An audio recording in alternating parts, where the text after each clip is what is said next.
also made a deal with myself. When Miriam goes to college, you can leave too. Yeah, Miriam is Tom's daughter. Tell us about the premise of the book and what drew you to write this story. I was interested in a story of a guy who isn't the one who's done anything wrong.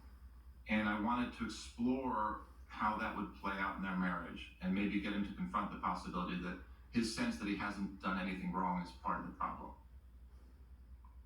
He's also a bit of a passive man as well. You're right, he hasn't done anything wrong. He's not the one who started the affair, and yet you sense the frustration of his wife and those around him by not being more emotional, by not being and expressing more of his opinions and objections.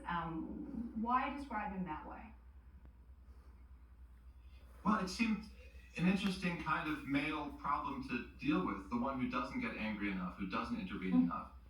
And I think one of the things he comes to realize is that you have to be willing to get angry, even if it puts you in the wrong, just to deal with the problems that otherwise get swept under the carpet.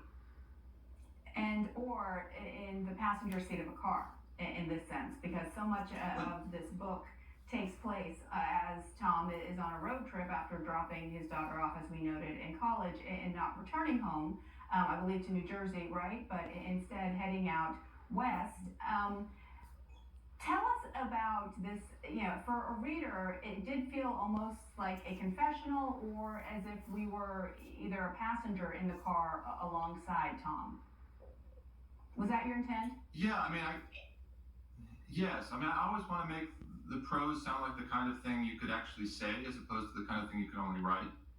And I felt like if you were going to get into a personality like Tom's, to have his conversation with you was probably the best way to do it. But one of the things that